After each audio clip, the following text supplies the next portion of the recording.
Hello, this will be a series of readings from the book Lampwick Smith and the Infernal Gifts by David Havener Parker II. This is my book and I am the author, and this is going to be an ASMR video for relaxation and sleeping and for general entertainment. This video will include the prologue, Chapter 1, Chapter 2, Chapter 3, and Chapter 4. Prologue. Glib, Snibble, and Staunch. "Any time now," said Glib, the weakest of the three demons. Staunch was leaning against the far wall, arms folded as if he might not care at all about what was about to happen, which was enough to fool Snibble, wringing his hands and fidgeting with flickers of fire springing from his hands, but it didn't fool Glib. Staunch wanted what was coming as badly as the other two. Snibble, who was skinny as a twig underneath his blue robes, began making a ball of yellow light orbit his impish head, which was capped with a blue wizard's hat. This was how he dealt with apprehension. "Mine will surely cause the most damage. Just you wait and see," he said in a mousy voice. "We work together, you sniveling fool," said Staunch, who was thick-set for a lesser demon. The three of them were all lesser demons: Snibble, an imp of sorcery; Staunch, an imp of rage; and Glib, small and almost cute, an imp of lies. Glib didn't honestly think that, even though they were working together, Snibble's gift would cause the most damage. Staunch and Snibble's gifts of corruption were too straightforward. They could only do so much on their own. Glib's gift had a little thing called subtlety. It had the power to do untold damage, maybe even overthrow heaven itself. Glib might have been the weakest physically, but he had the most ambition. I know," said Snibble. "It's just that I'm excited about all the possibilities. To think we have the honor of having a hand in real infernal miracles. It's going to make everything Pandemonium has done so far look like child's play. Though the forces of evil usually could do little in the way of miracles, times were a-changing. Earth would soon become a feast of turmoil for demon kind. Normally, lesser demons such as themselves could not hope to enjoy opportunities like this. They were about to be players rather than pieces of the game." Staunch growled. "Heaven sure is taking its time," he said, annoyed. "Not true," said Glib. "You're just anxious. God is slow, but never late, as they say." "That's why Pandemonium is the wave of the future," said Snibble. "We will work with the speed of demons." Pandemonium, the immense fortress complex where most demons lived, could make nothing on its own. Although the design of Pandemonium Fortress was customized by demon kind, the power to shape it had come exclusively from heaven. In like manner, the miraculous gifts that they awaited had to be made in heaven as well. The appeal to have the gifts created for them meant going through all the right channels in the supernatural world. Pandemonium's best legal team had been sent to secure these miraculous gifts for demonic use. It had been no small thing to get permission to use them.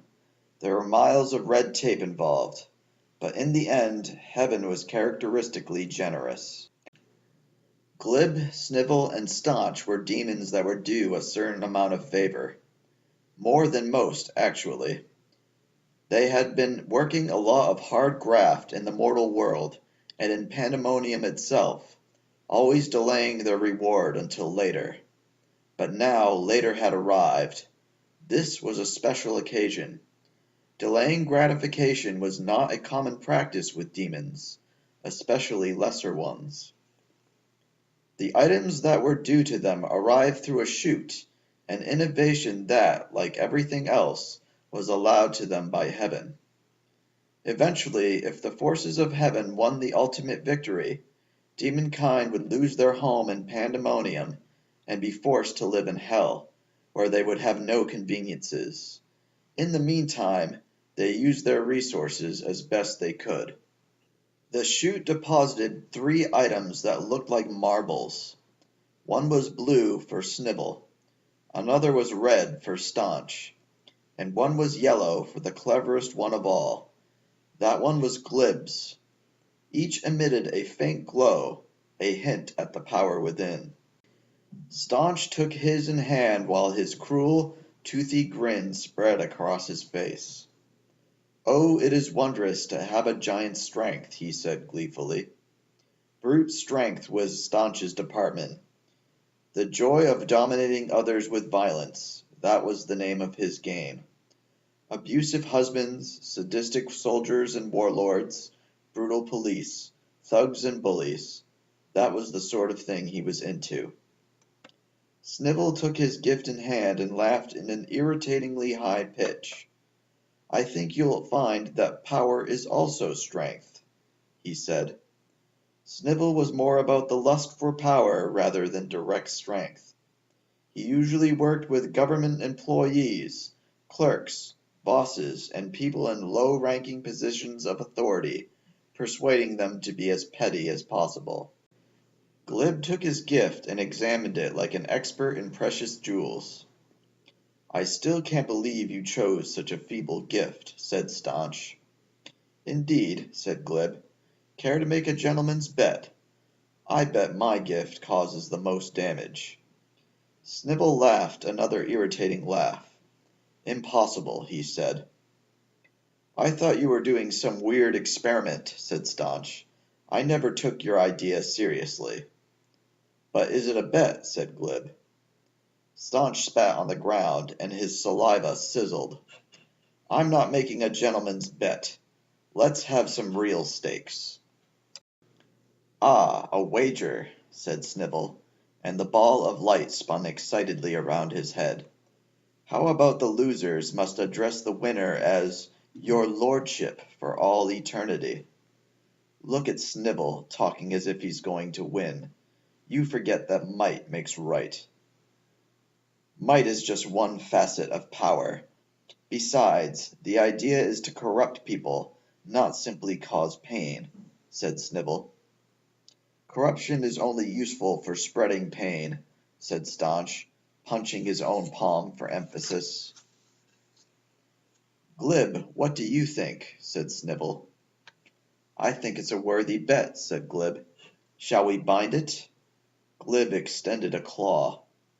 Snivell reached out his spindly claw, grasping beefy Staunch's claw in Glib's child-sized claw. They then let magical energy flow through them, performing a spell of binding. Their spirits reached a soul-binding agreement. "So be it," they said in unison. "Well then," said Staunch, spreading his wings. "To Earth?" Glib spread his much smaller wings. "To Earth," he said. Snivell spread his own. "To Earth," he said. They took flight, swooping through the corridors of Pandemonium Fortress and out one of the many windows. They were soon seen in the skies, departing their world and on their way to Earth, seeking some likely targets.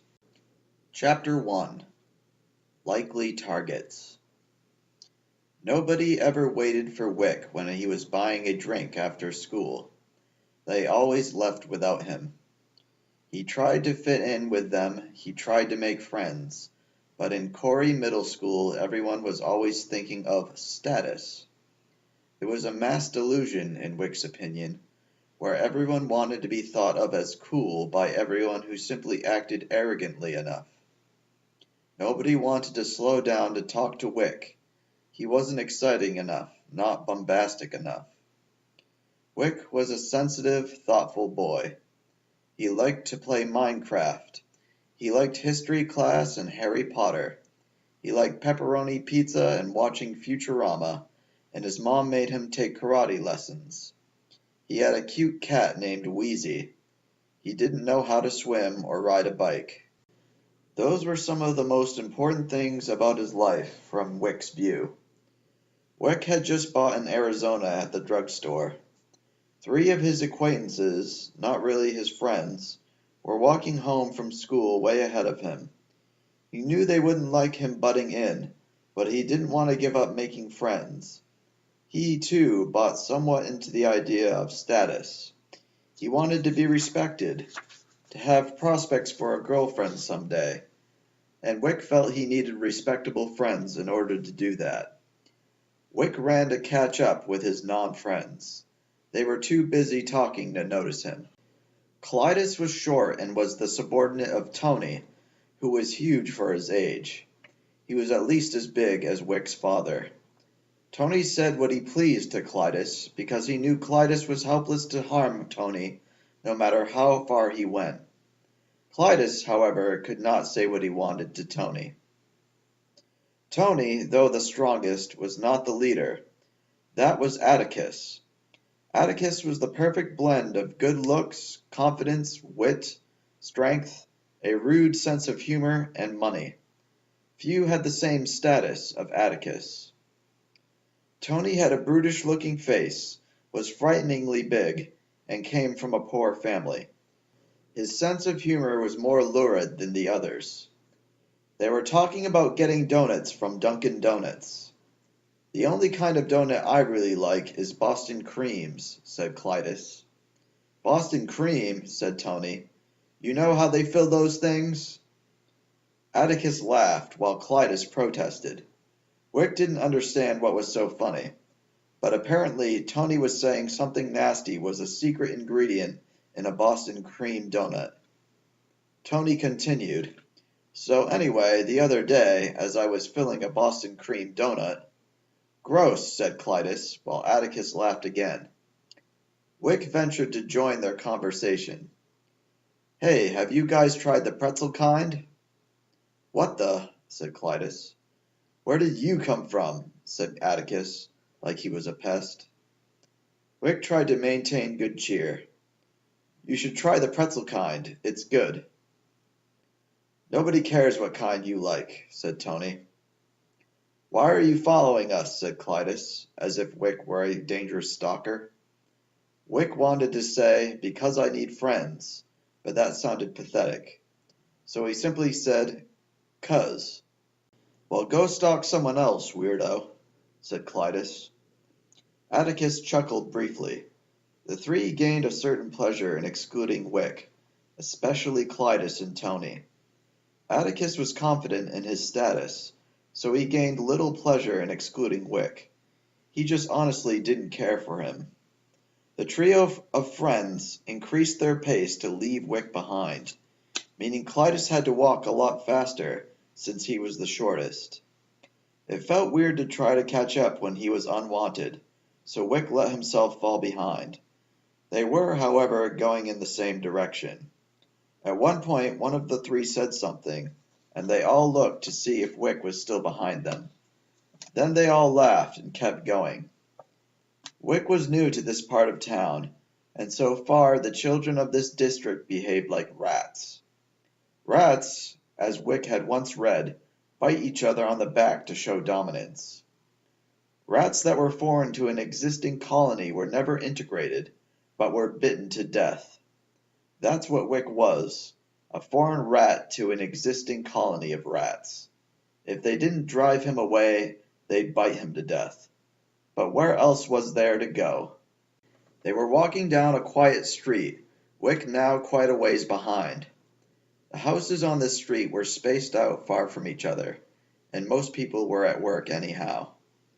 The four of them, especially Wick, were quite alone. That's when Wick saw three things swoop into the view of Clytus, Tony, and Atticus. The three of them stopped short of the beings that had suddenly landed in front of them. Even from where he was, Wick could hear Clytus's interrogative, "What the heck are you?" Something amazing was happening.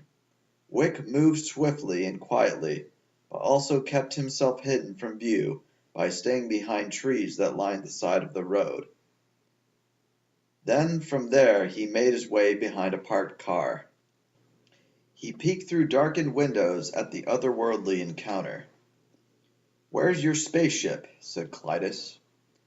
"Like I said," said the small winged creature, "we're not aliens. We're—" Helpers from another world. Another world like aliens, said Clytus. Not that kind of other world, said the small one. You mean like heaven and hell? Said Atticus, clearly the only one who was grasping the gravity of the situation. There's no such thing, said Clytus. They're standing right in front of us, Spaz, said Tony. Although Tony did not seem awed by the presence of the entities, he was nevertheless intrigued. What do you want from us? The one that looked like a skinny goblin wizard steepled his fingers.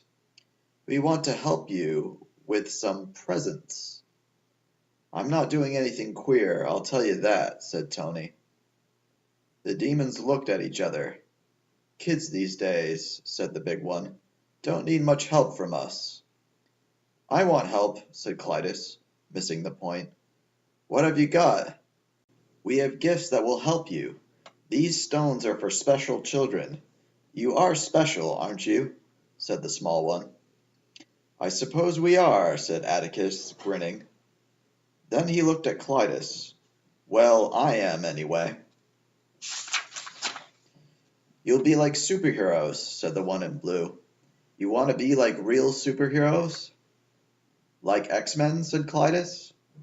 The demons looked at each other, then back at the children. Yes, like X-Men. They probably want us to do something queer, complained Tony. Actually, these gifts are free, said the skinny one in blue. We just wanted you to know who your benefactors are. What's that supposed to mean? Said Tony irritably. Tony, like many ignoramuses, got angry when people said something he didn't understand. So who gets what? Said Atticus, ignoring Tony. The big one stepped forward, holding something in his hand that Wick couldn't see. Consume this, said the big winged creature, and you will be granted inhuman strength and nigh invulnerability. But there is a catch. Something queer, said Tony. Shut up, Tony, said Atticus. What's the catch? Rage, said the big demon simply. What's nigh invulnerability? Said Clytus. The small demon spoke. It means you'll be incredibly strong and tough. Yes, said Clytus excitedly. Give me that one. He took it from the big demon. What do I do with it? He already told you, moron. You eat it, said Atticus. Are you sure? Said Clytus, looking at the thing doubtfully. The other 5 all shouted, Yes. Clytus shrugged and put it in his mouth. It's melting. It tastes like a gnarly hot ball. Tony responded by making a filthy joke. Atticus didn't laugh. What are the others? He said. The one in blue tittered. Mine will give you the power to be invisible and to pass through solid matter. Whoa, said Tony, taking it from him. Girls' locker room, here I come. Wait, said Clytus. I want that one. You already ate yours, Square. Oh yeah? Well, maybe I'll have both. Tony laughed. Some weirdo tells you to put something in your mouth and you gobble it down, and now you think you're tougher than me? You're still a little fairy like before. Tony looked at his stone. These things probably don't even do anything. And that was the last thing Tony ever said, because Clytus hit him in the face, full force. Full force for Clytus was now enough to kill a man, and he just did. His hand came back to him full of blood. Oh my God, said Clytus, overwhelmed. I didn't know. I never felt so ticked in my life. I didn't know. The blue stone had fallen and rolled toward Wick, but he would need to expose himself to pick it up. Without thinking, he skipped out into the open and took the stone. Clytus looked at him in surprise. Hey, it's our stalker. Also without thinking, Wick put the stone in his mouth. You thief, said Clytus, and made a move toward Wick. But Wick disappeared. Clytus cursed at him. He swung his fist at where Wick had been, which might have killed him too, but his fist passed through him. Despite the fact that someone just died, Wick laughed at Clytus. "Whiff," he said. Clytus screamed in rage and overturned the car that Wick had hid behind, like it was a school desk. Atticus remained calm throughout this, as did the demons. The demons were unafraid because the humans could not harm them, but Atticus was unafraid because he was a sociopath. He would pretend to be sad about Tony, but later. This was a once-in-a-lifetime opportunity. "Aren't you concerned for your friend?" said the small demon. "Yeah," he said in an absent, offhand way. "But what was I going to get?" The demons looked at each other, then back at him. "This," said the small one, handing him the yellow stone. "It will tell you exactly what every person wants to hear at all times." "What?" said Atticus. "That's a crummy gift." "Take it or leave it," said the small demon. Atticus scowled as he took it and popped it into his mouth. Suddenly, the world became a lot clearer to Atticus Weber. Chapter 2. Panic at the Scene. Wick found that he could, at will, turn invisible and pass through objects. He tested it out, invisibly walking through the overturned car and then back through it. He did a little dance in the street, doing whatever odd, impulsive move crossed his mind. No one could see him to ask, "What the hell are you doing?" He ended it with a little jump in the air, clicking his heels together. "What are we going to do?" said Clytus, panicking. "Is he really dead? Did you check if he's really dead? What's going to happen to me?" "Ha! I know what you want to hear," said Atticus. "You want me to tell you everything's going to be okay. What good is knowing that Clytus wants me to baby him? I could have figured that out on my own." But the little demon said to him, "You're on your own now," and he spread his wings. Following suit, the big one and the one in blue spread their wings. "Toodles," said the small one, and they took off. "Wait," said Atticus. "Help us figure out this crap with the body at least." But they flew beyond the roofs of houses and trees, and were soon out of sight. "I'm gonna go to jail," said Clytus, who began babbling. Atticus, as much to get Clytus to stop irritating him as to help him, said, "You're too young to go to jail." "But what about juvie?" he said, by which he meant juvenile prison. "Well, I don't know. I'm guessing you could escape since you have powers now. Not like the crummy one I got." "But everyone will hate me. Everyone's going to hate me now that I've killed Tony." Atticus pressed his fingers to his forehead.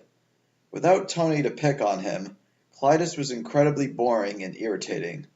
But he had powers now, which meant that Atticus wanted to be on his good side. "Look, I want you to swear to me that you'll never do to me what you did to Tony. Nothing like it." "Why? What does that have to do with any—" "We'll figure it out," said Atticus testily, "if you swear." "I swear," said Clytus. Oddly enough, Atticus was still saying more or less exactly what Clytus wanted to hear. "And you owe me," said Atticus. "Swear that you owe me." "I swear I owe you my life," he said. Clytus's word meant little to Atticus, or to anyone else, but it might be enough for his purposes. "Okay," said Atticus. "I have an idea. Just wait for someone to drive along." "What?" said an outraged Clytus, and started ranting again. Meanwhile, Wick was wondering what to do. He had hoped that these people could be his friends, but Clytus could only think of himself, and Atticus didn't seem to care much at all about what had happened to Tony, certainly not to the extent that he should. Wick was shocked that Tony was dead, but the little he knew of Tony was of insults, teasing, bullying, and rude jokes. As a matter of fact, it was hard not to gloat over Tony's death now that Wick was invincible, but he suppressed the urge. It didn't seem right. But boy, was this the opposite of momentous. Tony was dead, and his three would-be friends weren't even thinking of mourning him any time soon. Wick wanted to see what would happen to Clytus and Atticus. He could become visible again, but the novelty of being invisible hadn't worn off yet. Atticus, on the other hand, was experiencing hidden knowledge of the human psyche. At that particular moment, to the shock of even Atticus, Clytus wanted to be told that he was right, that there was no hope, to give up and go down in a blaze of glory. What the hell was wrong with Clytus? Did people just want to be right all the time? Or did they not want what they think they wanted? Did Clytus want to be the victim, like some kind of tragic hero? Atticus, who was never really persuaded of the dignity of his fellow humans, was rapidly coming to despise human nature just by spending these moments with Clytus. From moment to moment, people want to hear different things. That Atticus was learning about Clytus, at least. In any case, his power at that exact moment was giving him only part of the picture. "Dude," said Atticus calmly, although irritably, "just hear me out." Then, in mutters, Atticus told him the plan. He kept leering around, looking for something. Then Wick realized he was looking for him. "Show yourself, Lampwick," said Atticus. Wick appeared. He was smiling. Suddenly he felt impish. "Can I know what the secret is?" "You creepy little weirdo," said Clytus. "I should pound ya." "Stop, Clytus," said Atticus. "We're all friends now. We have the powers, right? That makes us a team." Wick smiled. It did sound cool, like a superhero trio. They could all have their own cool names. Wick could be Cellophane or the Ghost.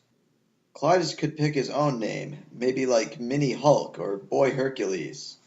And Atticus... But wait a second. How could Atticus be a superhero? He was just... "You're just saying what I want to hear," said Wick. Atticus rolled his eyes. "This power sucks," he said.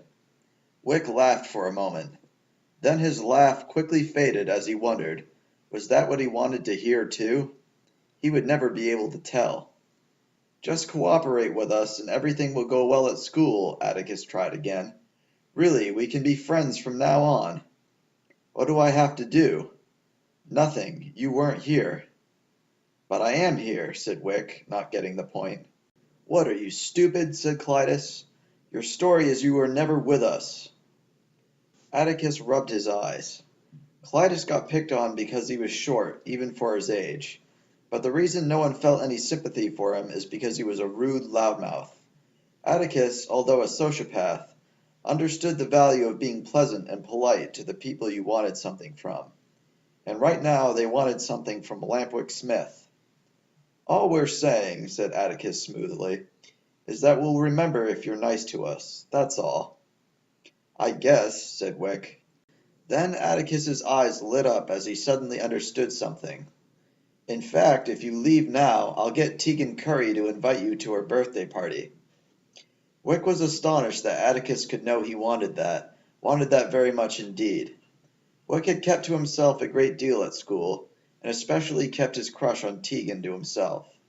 Maybe Atticus was more powerful than he thought. Wick blushed. "Who can think about stupid girls at a time like this?" said Clytus. "It's our problem, not his. In fact, it's mostly your problem." Clytus made a tch sound. "How can you get Tegan to like me?" said Wick. Atticus's eyes narrowed, as if concentrating. "What you need is the right opportunity, buddy. What kind of girl's gonna resist a guy with powers? All you need is a chance." Exactly what Wick wanted to hear. But it was too good to pass up. It would make his life complete. Lampwick Smith, from rags to riches. Wick wanted to believe what Atticus said. "Okay, but you guys better remember to be nice to me from now on. I won't tell unless you go back on your word." "What word?" said Clytus. "I didn't promise anything." Atticus lost his patience. "Clytus," he said, aggravated. "The kid can pass through walls and turn invisible, for God's sakes. How hard is it to be nice to him?" Atticus had a good point. If they weren't nice to him, he'd find a way to get even. He had powers now. "Thanks, Atticus. I'll see you guys later," said Wick cheerfully, and he disappeared. He literally went skipping down the street, unmindful that Atticus and Clytus might hear him skipping. How could he not skip? He had gained powers and new social prospects all in one go. The devil had been good to him today. Demonic interlude. Glib, snivel, and staunch. "Bah ha ha ha! laughed Staunch, the big demon. Already my subject has committed manslaughter. Glib and Snivel grimaced. Maybe even murder once the results come in, he said. I've been given a handicap since my gift fell into the wrong hands, whined Snivel, whose stone was taken by Lampwick. There are no handicaps, said Staunch. Snivel made an exasperated noise. We'll see, he said. Mine is already manipulating the course of events for his own selfish interests, said Glib, the small one. Not enough to cause any real damage, said Staunch. Give it time, said Glib. Staunch smiled at Snivel. Looks like a goody two-shoes got your gift, Snivel, and I have an early lead. Still think anyone's going to call you your lordship? Snivel smiled a crafty smile. His eyes narrowed with mischief, and he said, There's an old Arabic fable about a magic ring that grants the power of invisibility. The riddle goes like this. If an evil man finds the magic ring that grants the power of invisibility, he will use it for evil. So what will a good man use the ring for if he finds it? Staunch grunted. The good man will use it for good, he said. No, said Snivel, now grinning ear to pointy ear, because that kind of power is only used for evil. Chapter 3. A Door Opens. Wick had been testing out his powers in his home. He hadn't shown his mother yet, but he had practiced walking through walls, and he had looked in the mirror as he turned himself invisible. There was nothing to it, really. It was like flexing muscles. He had decided he was going to show Tegan first. That made it seem special, her being the first one he shared with. Like a first kiss, which he hadn't really had either. He wanted it to be the best it could be, and now that he had power, didn't that show him things were going his way? It was like a winning streak in a game of craps. His dice were hot. Practicing around the house, though, lost its novelty after a while. He was practically trembling with excitement, wanting the whole world to know how special he was. His mother had noticed. What are you so happy about? She had said. His mother was young when she had Wick, and she was only in her 30s. She kept her hair long compared to most women, and her freckly, fair skin was still smooth and beautiful. Only the faintest hints of lines were beginning to form. I'm just happy, he said. About what? She said, pressing him. Nothing, he said stupidly. Lampwick, his mother nagged. Morgan Smith, like all mothers, didn't like it when her son was uncommunicative about what the rest of his life was like, at school and so forth. I got the best grade on a test, he lied. His grades were good, but even if he had gotten an A+, there was usually someone else who tied. Oh, good, she said, not quite as though she thought it was something else. Was she hoping it was something else? If so, what? Or did she even care much about his grades? She asked a few more questions, like, what kind of test? How did everyone else do? How was gym today? How was art? To which Wick gave the most generic answers he could think of, until she gave up. She was preoccupied with a business deal, anyway. Wick's house was always filled with junk that his mother had bought and was planning to sell online. Wick had no idea how it worked, but apparently his mother was an expert wheeler and dealer. She bought stuff for cheap wherever she could find it, then sold it at a higher price. It was so stupidly simple that Wick often wondered how it could possibly work. But it did. Well enough, anyway. While his mother ticked and tacked away at the computer, Wick went into the next room and vanished, then phased through the oak dining set his mother had bought recently. He called moving through solid matter phasing. When he phased, he usually made himself invisible as well, in case anyone saw him, but he didn't need to be. There didn't seem to be any limits as to what he could pass through. The only limit was that his feet wouldn't sink into the ground or the floor. His clothes stayed with him, and they turned invisible too. He couldn't push stuff through walls like a chair, but anything he carried would go through. So he could carry a chair through a wall, but not push or throw one. It was a weird rule, not very scientific, but on the other hand, it was a miraculous power. It occurred to him that he didn't have to do anything he didn't want to anymore. He didn't have to go to school if he didn't want to, but really it had always been the persuasion of others and not brute force that had made him go to school. If every student disobeyed, what could the adults do? Having power didn't change much in that department, but it was good to know he had the option. He had also toyed with the idea of vanishing completely so no one would know where he was. But then what? Why would he want to do that? It was like that most of the time anyway. People ignored him besides his mother and part-time father. What good would it be to increase the level that people didn't care about him?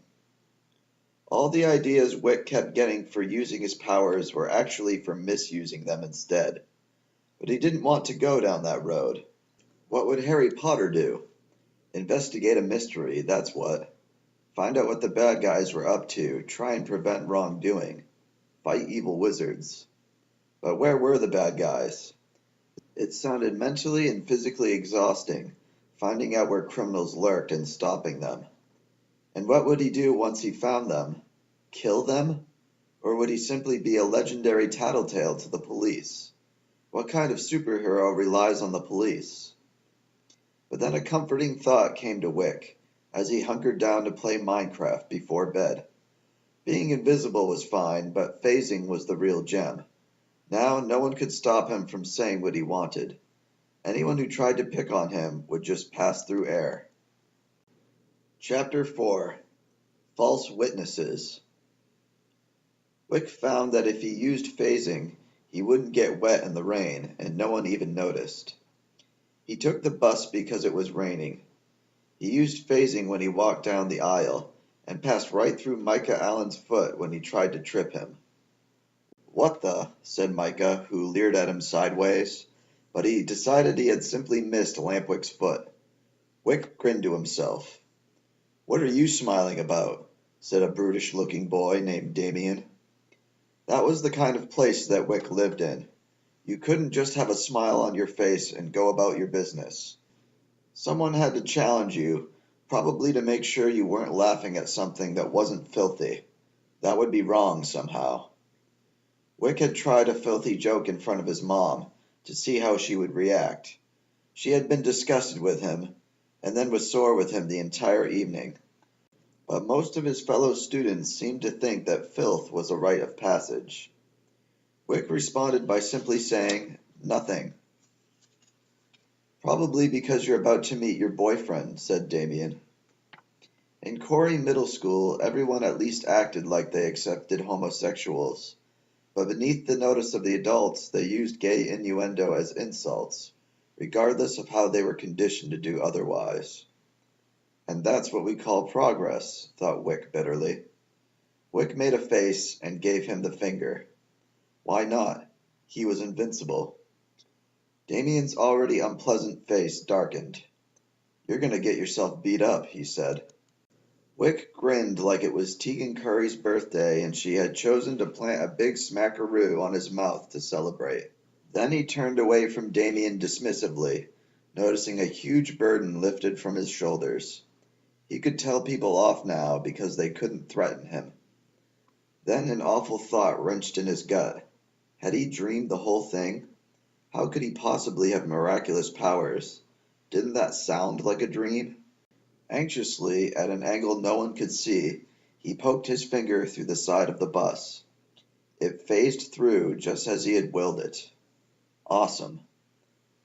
I wonder what Clytus is doing with his powers, he thought. Clytus probably couldn't do anything fun without destroying something.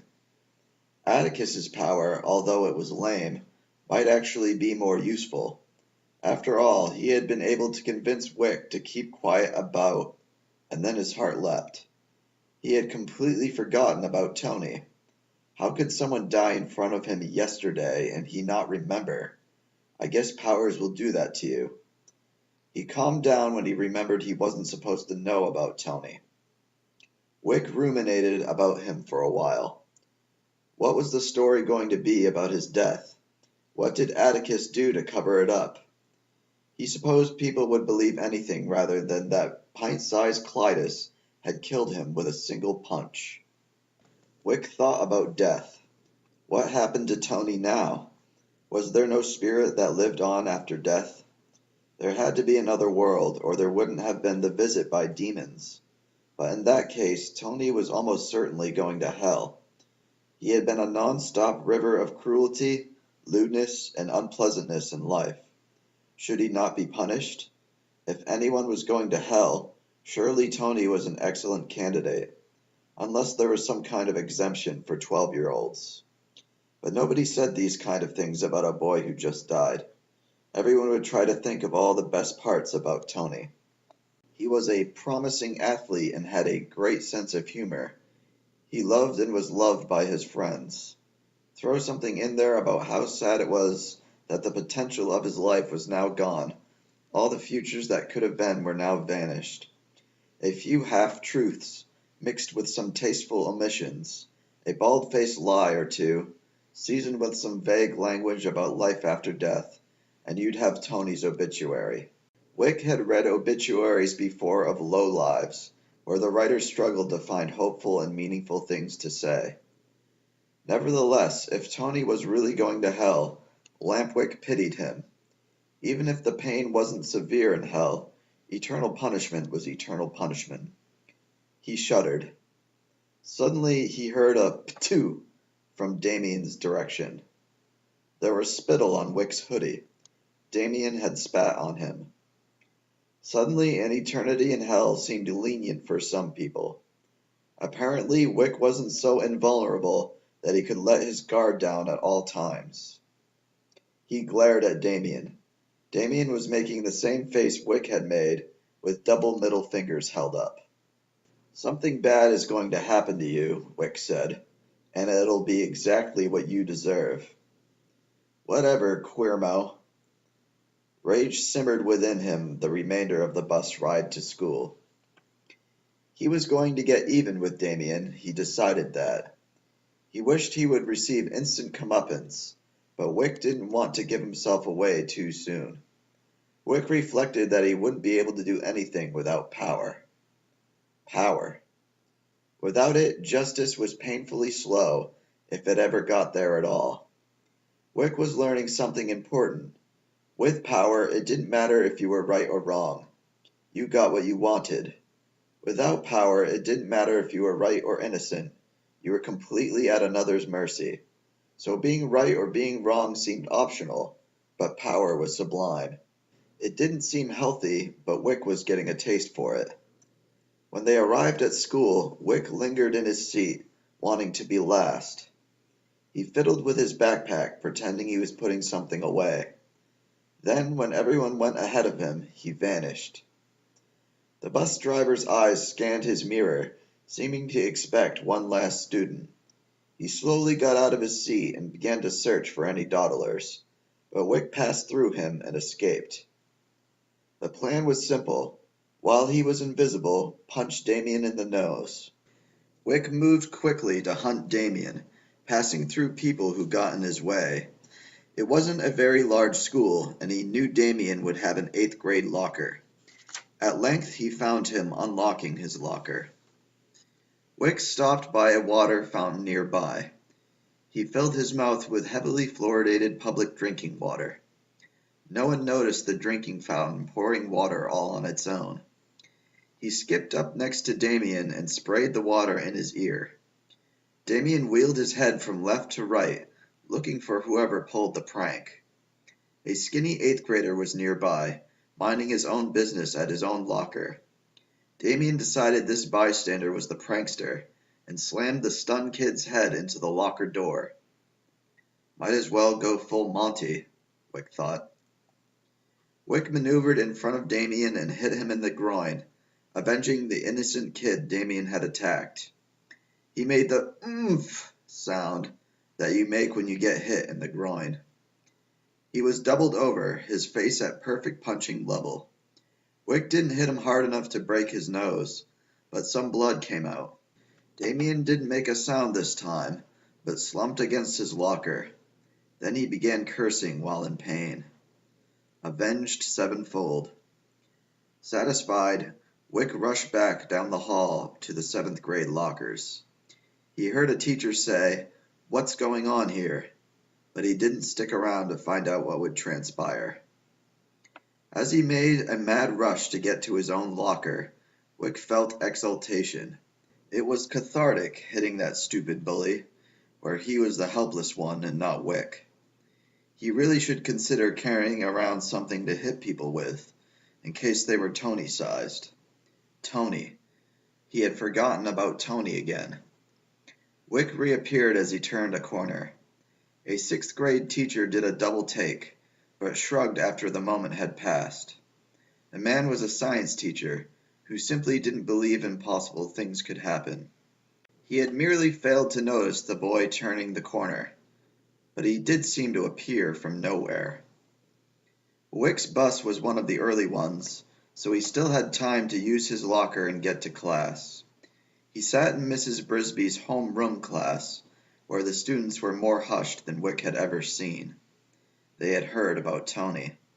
The air was thick with whispered gossip, and there was absolutely zero foolishness like there would normally be. Usually someone would be teasing or making rude jokes or throwing things or frantically trying to manufacture answers to a homework assignment that was due in a following class. Wick thought about death again, looking at the expressions of the faces of his classmates, seeing how they took it all in. If they really cared about Tony, they'd be devastated to learn that such a wicked person had died before he could redeem himself. Or maybe they just really miss him, lewd jokes and all. Wick had assumed it was true that they were all evolved from a long line of more and more complicated animals, like his mother and part-time father had told him on several occasions. Therefore, there was probably no God or afterlife. But then where did the demons come from? It gave Wick the goosebumps. He knew only a tiny bit about demons. Basically, they were just evil spirits, servants of the devil. But did that mean Wick was going to hell, gaining powers from demons? His mother told him hell was just a place Christians used to scare people into believing their religion. But again, demons. Right now, only a few girls were crying, and not profusely. Tony had scared most girls and repulsed the rest, but they were sensitive. Wick was sensitive too, but the difference was he was not sentimental. Death did not sadden him just by being death. The faces of all the boys were sober. A few boys, runty or dorky ones, looked like they were suppressing glee. Their mouths were frozen into frowns, but their eyes had a glimmer of something else besides melancholy. They knew that Tony's friends would savage them if they gave a hint of celebration about his death, and they'd be branded forever as insensitive, although that would in fact not be the case. They were sensitive, which is why they hated Tony. The teacher, Ms. Brisby, made an announcement to the class. She said that she had some bad news. As many of us already knew, our friend and classmate Anthony Price had died from an accident with a reckless driver.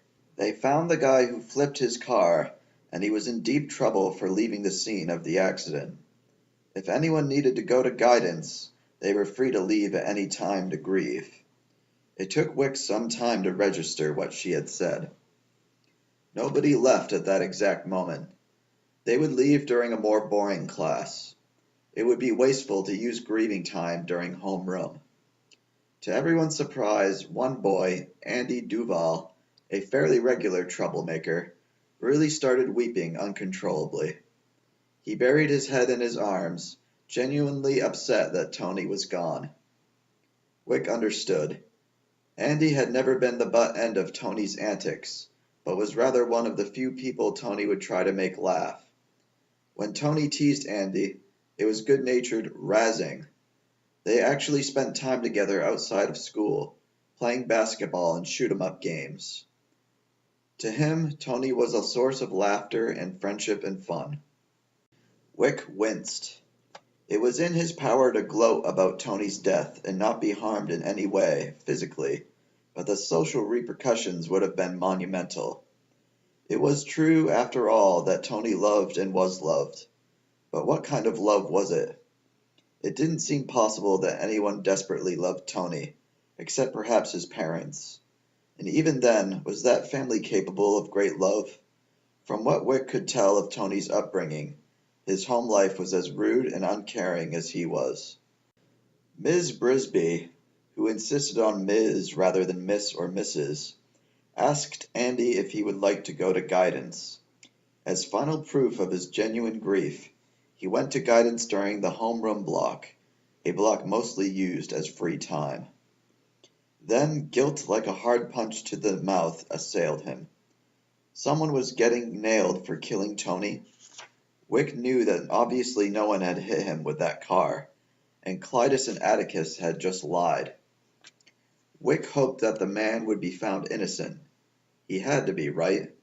The police would investigate it and find out that it was impossible that Tony was hit by a car. But nobody is going to believe the truth, thought Wick.